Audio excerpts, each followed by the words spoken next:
Celtic safely through in the end, rarely troubled in an attacking sense by Auchinleck Talbot, but Celtic had to sweat and think outside the box to make their way past their junior opponents this evening. A performance full of grit and steel, determination from Talbot, who held the record winners to a gap of 1 until the 85th minute. Their journey in the Scottish Cup this season ends here. It's been a memorable one for them, with a victory against their fierce rivals Cumnock, against senior opposition in Dumbarton, and a tie against Celtic. But for Celtic, this is a box ticker. They're into the hat for the draw in this game. If they go all the way, will not matter. They have won, and Martin O'Neill keeps the winning run going upon his second return this season. An evening to be proud of for Auchinleck Talbot. For Celtic, it's all about what is next.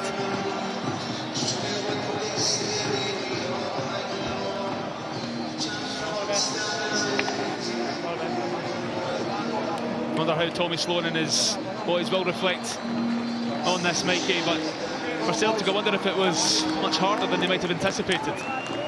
Well, I mean, I think Auchinleck Talbot deserve a lot of credit. There's no doubt about it. They performed admirably, but you know, Sinisalo didn't have too many dangerous moments to deal with. Thought he could have been more commanding throughout the game, but as good as Auchinleck Talbot were, there weren't a plethora of chances and shots on target. It wasn't as if it was an uncomfortable evening for Celtic, and Martin O'Neill will come away from this, I think, with a greater insight into a lot of the players that he hasn't seen too much of so far, and he'll be delighted they're into the next round, and I suppose he'll be happy as well that Auchinleck have been able to have an enjoyable night and earn a few quid as well. The Celtic into the hat then for the draw, which is coming up on Premier Sports. It finishes at Rugby Park. Auchinleck Talbot 0, Celtic 2. Thank you very much for that, Andy. It's a result. They're through. They're into that draw, which will bring you here in just a few minutes' time here on Premier Sports. Neil Lennon alongside me. It is not the performance, I suspect, that Martin O'Neill would have wanted tonight, particularly after he said he wanted to try and up that performance after that Falkirk game in midweek. But ultimately, they're in the draw. Yeah, I mean, it's a box ticked, and we're very comfortable in the game, as you'd expect. I have to give huge credit to Auchinleck, and they deserve this lap of honour. They're absolutely outstanding, and they did the club and the support and themselves a huge amount of credit. They defended heroically against the top class team, you know, one of the best in the country. So they have surprised me tonight with the fitness levels, with the structure, with the way they defended. I was thinking this would be, you know, a lot more goals in this game, and it took to the 86th minute before Celtic got the second, which was a real classy goal from Tenecti. But I think tonight's all about Auchinleck, really. We've got to give them all the plaudits, really, and for Celtic, it's into the next round. Okay, they are taking a lap of honour. They're enjoying their moment, and rightly so, because this is the moment as a player, particularly at junior level, that they'll remember for the rest of their life. There they are, enjoying their moment, coming over to the 4,000 Auchinleck fans who've made the short journey up here to Rugby Park, and I'm sure they'll continue to enjoy this into the evening here at Rugby Park. All right, we will get the reaction from the Celtic camp after those 2 goals that we witnessed here after this short break. Stay with us. Plenty more action to bring you here on Premier Sports. We are heading to Easter Road for Hibs against Rangers on Sunday the 1st of February, and then we've got the Edinburgh Derby. It's Hearts against Hibs on Tuesday the 10th of February on Premier Sports 1, and then we're heading to Paisley St Mirren against Motherwell on Saturday the 21st of February. All of them, of course, still on Premier Sports 1. Right, an arrow victory for Celtic, but they are in the draw for the 5th round, which we'll get shortly. But let's hear reaction from the Celtic side. Johnny Kenny has been speaking to Stephen Craigan. Johnny, congratulations, through to the next round. Was that a little bit tougher than what you imagined it would be? We knew it was going to be a tough game. Obviously they're going to get a lot of bodies behind the ball, and we knew it was going to be tough to break them down, but 2-0 and into the next round, that's the most important. How frustrating is that as a centre forward when there's very little room for you to work in? You've got to keep making your movements and just wait for space to open up. Yeah, it can be frustrating, but that's the life of a striker. You just need to be ready once something comes, and to be able to put it in the back of the net, and thankfully I've done that tonight. Yeah, getting on the score sheet, that must give you a little bit of a boost, because it's been a bit of a frustrating time for you. You've been in the side and out of the side, so when you get your chances, it's important you can show what you can do. Yeah, obviously it's been a tough few weeks personally in front of goal, but I think every striker misses chances, and obviously I'm delighted to put things right tonight, and hopefully I can get back on a run. Are you hoping this is a catalyst, not just to get more goals, but maybe to get a run in the team as well? Well, yeah, every day is an opportunity to impress the management, so yeah, it's up to me now to try and keep impressing, and that'll depend on how many minutes I get. That's 3 wins in a week. It feels now as if that disappointing and tough spell a month or so ago is now out of the system. Is that how it feels within the group? We know we're a good side. We know we can win games, and obviously we've had a bit of a blip, but all we can focus on is game by game, and that's Europa League on Thursday night. Thanks very much for your time, Johnny. Well played. Thank you. Congratulations. Well done. Well, the interviews keep coming. Let's head back downstairs, actually, because we can hear from the man of the match, Ross Clark, who's alongside his captain, Neil McPherson. Guys, thanks very much for joining us. Ahead of the game, Ross, there was a lot of excitement and nerves, I'm sure, anticipation. Did the game live up to what you thought it would be? Aye, and more, I would say. Like Celtic are a great team. We've put a lot of work in to get to here. I think we've thoroughly deserved it. A lot of work on Tuesdays, Thursdays, Saturdays, grinding it out. You know, I think we deserve to be here as much as anybody else. And like, fantastic occasion.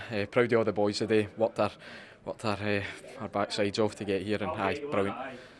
Well, that's the key, isn't it? Because when you get a big draw in the Scottish Cup, a lot of people talk about the finance and the glory, but you guys get the privilege to go onto the pitch and share it with Celtic, but also push them as well, don't you? Aye, absolutely. I mean, look, the guys out there are great professionals, great club. Celtic are a top team, but look, everyone else should be proud. Boys worked superbly today. Proud moment for all of us being out there and just getting to share the experience with the boys, a big thing. Does it whet your appetite for a little bit more? Aye, absolutely. You know, we're doing pretty well in the league. We've done well up to this point. Like, we want to be as successful as we can. We want to be competitive in every single game, and we'll see what happens. But just proud of the boys today. Neil, we spoke ahead of the game, just the excitement and everything went about it, but it's easy to get excited and allow the game to get away from you. You didn't at any stage. 86 minutes until the second goal went in, so you hung in there and you fought the fight. I thought the willingness to defend all over the park, from the front right to the back, was phenomenal, to be honest. Given we've not played a competitive game since the 19th of December, I thought we looked fit, we looked sharp, and just a desire all the way through the team. So every single person in there can walk away from tonight very proud of how they turned out. You talk about the fitness levels. Is that what kept you going throughout the kind of period where you'd no games, knowing you had a game like this coming up? It just kept the focus switched on. I think so. This was our next kind of fixture that we had for the last couple of weeks, given we don't play over the Christmas break. So there is a willingness, because you know you need to go into this game as fit as you can. If you don't, you'll get found out for it. So the boys have worked hard over the festive period, looked after themselves, and I think we showed that out there, that we've got that desire. Thanks very much, guys. Ross, you are the Scottish Gas Player of the Match. Can you please do the award, Neil? Done, Ross. Cheers. Cheers. Ross and Neil there with Stephen Craig, and I'm wondering, right, just given sort of the performance overall from them, just if there's something around, and we'll get to Celtic obviously in their performance in a second, but how surprised, I don't know, Mikey, were you with Auchinleck? Well, I mean, Neil mentioned it after the game. I was saying, you know, during the match as well, about how fit they were, and you know, Neil in in the interview there's mentioned it himself. I'm just wondering whether they started their dry January pre-Christmas, because they certainly were very, very fit. They kept themselves right in the game. You're expecting at some point, having not had, you know, much of the ball, the concentration's going to drop because they'd be tired, but it never really happened at all. So credit to them, because I thought that was the most impressive part. I mean, other than the fact that, you know, they were in the game and competitive, and not, you know, they're not lacking technical ability as well. I just thought the fitness side of things was the most impressive. Yeah, certainly the game of their life. They look like definitely they've been building up to that. Right, okay, let's look at the Celtic chances. It was 2-0, but they could have had more potentially, Neil, here. You look, I mean, there's quite a few to choose from. Johnny Kenny obviously got the first goal, but this is another opportunity for him that could have got in. Yeah, he's unlucky. It's a good header. Just unfortunate, it scrapes off the bar. Tony Ralston makes a great run, and it's just across. Mickey said in comedy, it's just a little bit behind him. He's using the pace of the cross to gate it in. Again, unfortunate. It was a very good save from Nygren after a really good build-up. And, really the goalkeeper didn't have that many saves to make, but that was another, decent chance for him. And then I think Colby Donovan should do better with this one, just roll it into the far corner. And then you have to remember that Kenny had a brilliant goal disallowed for offside. It was like a whisker, and it was a brilliant finish. He looks like a striker, but he's raw, and he's got to polish off, a lot of his game. But he sniffs out chances, as you've seen tonight with the first goal. He's got that in him, but there's still more to come from him, I think. And then the goal to make it to Sebastian Tenecte. Again, we see moments, we see glimpses from him that you can completely understand why Celtic wanted to take him in the first place, Michael. Yeah, I mean, look, obviously he's coming from Allsvenskan, which is perhaps not as physical and competitive as the Scottish League. So there's going to get an element of inconsistency in his performances, but he shows you he's got quality. He showed you that in the first game, as I said in commentary here against Kilmarnock. He really brought an injection of pace and inventiveness. And yes, there's been little peaks and troughs since he's arrived, but that, regardless of the opposition, is a moment of class. And it's a vital time there as well, because as much as Sinisalo wasn't overly troubled as well, sitting at 1-0 with a few minutes to go, you're still going to be anxious that perhaps something goes up the other end and happens. So that moment of class from Tenecte was a timely goal. Okay, we are heading for the draw in a second, but let me ask you, who are you hoping for? Right, I'll tell you who I'm not hoping for. Let me guess. Yeah, right, and I'd like to avoid a championship team as well, because we'll play each other 27 times a season. So we're looking for a bit of variety in the draw, and hopefully a home one. Okay, well, let's see, will we? Who you're going to draw? Stephen Davis is alongside Iona Ballantyne. Stephen's been told already, so Stephen's been told. Well, don't say that, just in case you start a bit of controversy. We don't want that on my watch. Right, let's head over to the draw for the 5th round of the Scottish Cup with Iona Ballantyne.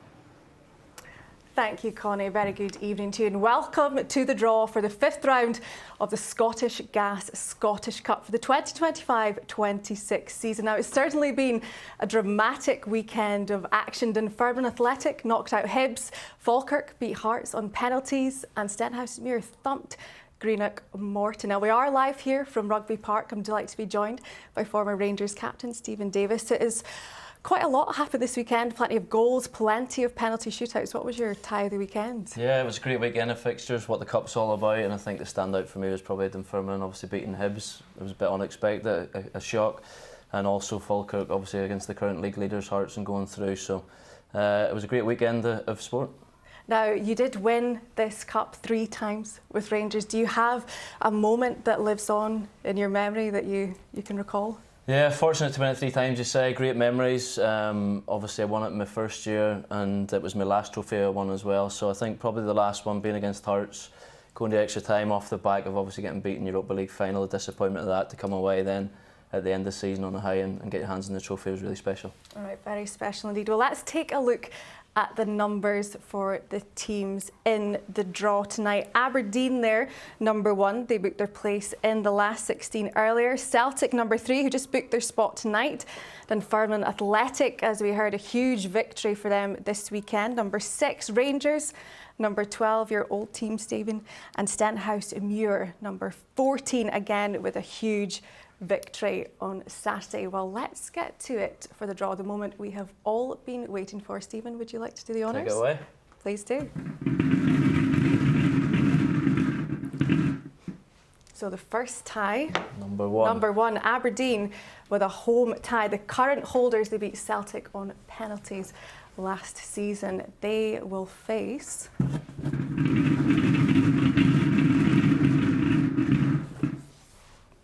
number 10. Number 10, Motherwell, an all-premiership tie. They're 35 years since their famous Scottish Cup win. Now next, with the home tie.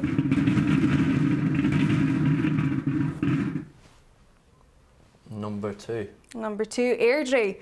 They beat Arbroath on penalties to get through to the last 16. They're at home too.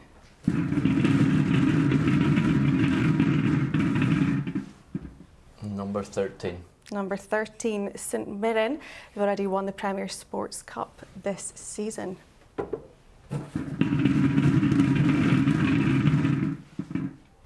Number 5. Number 5, Dundee United, 2-time Scottish Cup winners in 1994 and 2010. They're at home too.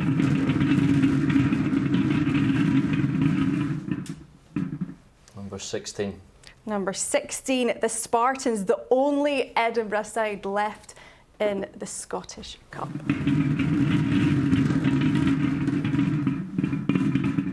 We've got number 6. Number 6, that is Dunfermline. Athletic knocked Hibs out yesterday. They've got a home tie. They will face. Number 9. Number 9, Celtic Hearts, 10th in League One. They're in the 5th round for just the 2nd time in their history. Number 14. Number 14, Stenhousemuir, top of League One. A big win for them over Greenock Morton yesterday.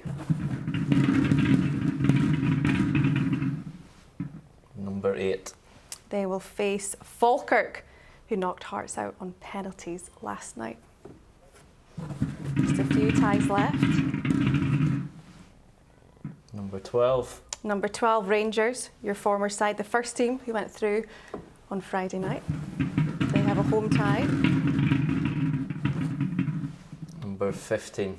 Against number 15, that's Stranraer or Queen's Park. That was postponed yesterday due to a waterlogged pitch that will be played on the 20th of January. And then Number 3. we've got number 3, Celtic, 42-time Scottish Cup winners. They also have a home tie. Number 4.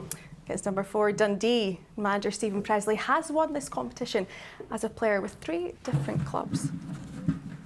The final tie. We've got number 7. Number 7, Elgin City at home. They beat non-league Camelon Juniors to reach the last 16 yesterday, and they will face 11. Partick Thistle, managed by a former winner in Mark Wilson. So there we have it, the draw for the last 16 of the Scottish Cup. Stephen, thank you very much for that. Let's take a look at the ties then. What's to come? So, Aberdeen versus Motherwell. Airdrie are at home to St Mirren. Dundee United will face the Spartans. Dunfermline Athletic host Celtic Hearts. Stenhousemuir are at home to Falkirk. Rangers also at home to Stranraer or Queen's Park. Celtic will face Dundee, and Elgin City are at home to Partick Thistle. Stephen, who stands out there? I think Aberdeen Motherwell. It'll be a closely contested game. Obviously, difficult place to go. Motherwell have been really looked really good this season, so they'll be expecting to go there and try and put in a good performance and get a result. And I think a lot of the fixtures there, both teams will fancy it in each group. So looking forward to the next round. And a home tie for your former club, Rangers? Yeah, I think they'll be happy with that draw. Listen, you go into every game, you have to make sure you put in a performance to try and get through to the next stage, and they're obviously in a good place at this minute in time and trying to keep that momentum going and build that confidence, so hopefully they can do that. All right, well, Stephen, thank you very much for your draw here tonight. I'm very intrigued to hear the thoughts of Neil Lennon. Connie, back to you. Thank you very much for that, Iona. Right? It's a good draw for us. We're at home. We avoided all the big clubs and Kelty's local. Yeah. And we're obviously not going to take it for granted. One thing you want, first of all, is a home draw. We got that. And then we avoided championship teams. It's a good draw, but it's not one that we can take for granted. You know, Kelty had a great result yesterday, and they can beat anyone on any given day, and they'll be looking forward to the tie as much as us. OK, let's have a look at the ties again then, if you're just joining us. Stand out for you?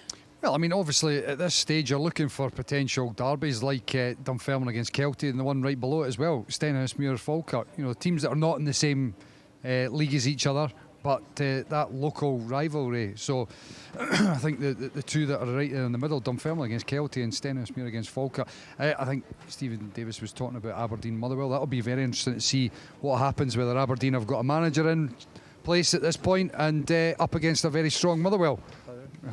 Right. And as if by magic, the Celtic manager, Martin O'Neill, has joined us. Evening to you. We'll get to tonight's game in just a wee second. But your reaction to Dundee at home in the 5th round? Well, we're at home, which is the most important thing for us, and yeah, happy with that. Happy with not happy that we're playing Dundee, but happy that we're at home. Okay, let's go to tonight then. Maybe not necessarily as convincing a performance we were just talking about this evening. What was your general take on it, Martin? Is that what you've been saying about it? No, it was Neil. That was Neil that said that. No. I thought you were brilliant. No, whatever they said, I would agree with it. Yeah, So, okay, so unconvincing in this sense. Most important thing was winning, obviously, tonight to win the game, and it took a long time for us to put the game to bed. I wonder, when we look at the performance, and I know you'd said after the Falkirk game, and it's been such a short time since you've been back in, and I guess you're trying to unpick a little bit the time and everything else that's happened since you've been away. But you were looking for more tonight. You'd said that you wanted more. Obviously, you'd made 10 changes. Well, there was always going to be a bit that's the major thing. You make 10 changes. There are a couple of lads there played tonight that did not feature under me in the first spell at all. And Balakwisi, that's the first time he has played. Yeah. The same with Paulo, and although he played sometimes under Wilford, but at the end, and it was a matter of trying to see what they can do. And of course, you make the changes in the side. You keep the captain in just in case. So that might tell you something about it. And but I mean, we had loads of possession, but unable to break the team down. I wonder. So I was just going to ask: is there anything that you've seen there tonight that has sort of changed your opinion or changed your view on perhaps what you're looking to try and do in January? No, I don't think so. I think that we've a fair idea of what we need to do, Michael, and I think that we're going to try and obviously get on with it. Gaffer, I think sometimes when you're in it, sometimes if you take a step outside of it, you've won all your domestic games. So, and you're in 3 competitions still. So you've still a lot to look forward to. You've still a lot to play for. And I know people will criticise maybe the performance sometimes, but the results speak for themselves. The results, thank you, that's what the game's about. Yeah, exactly. We know. But tonight, it would be nice to put on a really great performance, and that would have been lovely, and maybe if we'd scored a wee bit earlier or something like this here, but it doesn't really matter. But we're playing on the surface. I thought it was a, believe it or not, I was very concerned about the game, but then Neil will tell you that's why I've spent the last 30 years being worried about matches.